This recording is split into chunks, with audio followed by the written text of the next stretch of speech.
Ang pananampalataya ay bunga ng pakikinig at ang pakikinig naman ay bunga ng pangangaral tungkol kay Hesukristo. Unang kabanata ng Gawa.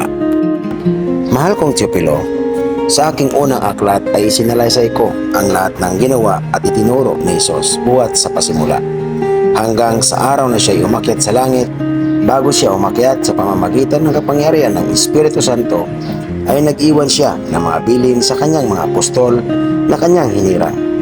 Sa loob ng 40 araw, pagkatapos ng kanyang pagkamatay, nagpakita siya sa kanila at sa pamamagitan ng maraming katibayan, ay pinatunayan niyang siya'y buhay. Nagturo siya sa kanila tungkol sa paghahari ng Diyos. Samantalang siya'y kasama pa nila, pinagbilinan sila ni Hesus. Huwag muna kayong alis sa Jerusalem. Sa halip, hintayin ninyo roon ang ipinangako ng Ama na sinasabi ko sa inyo.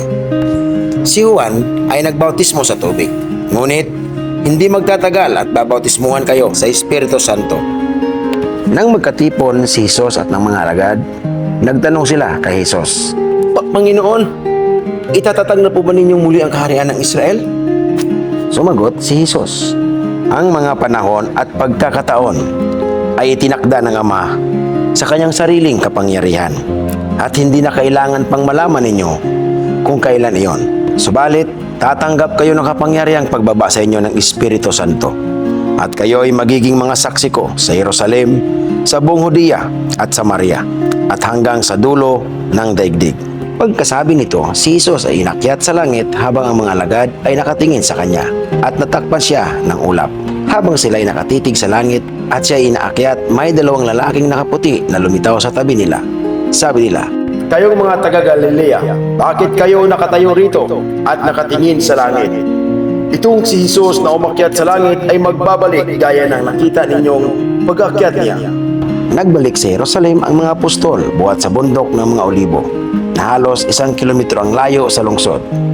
Pagdating sa bahay na kanilang tinutuluyan, umakyat sila sa silid sa itaas, at sila ay sina Pedro, Juan, Santiago, Andres, Felipe, Tomas, Bartolome, Mateo, si Santiago na anak ni Alfeo, si Simon na makabayan, at si Judas na anak ni Santiago. Lagi silang nagsama-sama upang manalangin kasama ang mga babae at sina Maria na ina ni Hesus, gayon din ang mga kapatid ni Hesus. Makalipas ang ilang araw nang magkakatipon ang mga 120 mga kapatid, tumayo sa harap nila si Pedro at nagsalita, Mga kapatid, kailangang matupad ang sinasabi sa kasulatan na ipinapahayag ng Espiritu Santo sa pamamagitan ni David tungkol kay Judas na nanguna sa mga dumakip kay Hesus. Si Judas ay kabilang sa amin at naging kasama namin sa paglilingkod. Ang kabayaran ng kanyang pagtataksil ay ibinili niya ng lupa. Doon siya nahulog ng patiwarik at sumabog ang kanyang tiyan at lumabas ang kanyang bituka.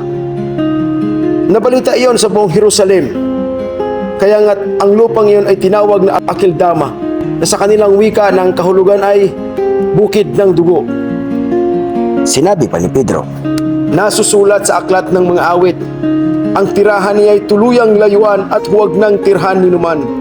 Nasusulat din, gampanan ng iba ang kanyang tungkulin.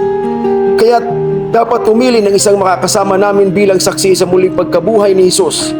Kailangan siya isa sa mga kasama namin sa buong panahong kasama kami ng Panginoong Hesus, mula nang mabautismuhan ni Juan si Hesus hanggang siya ay inakyat sa langit.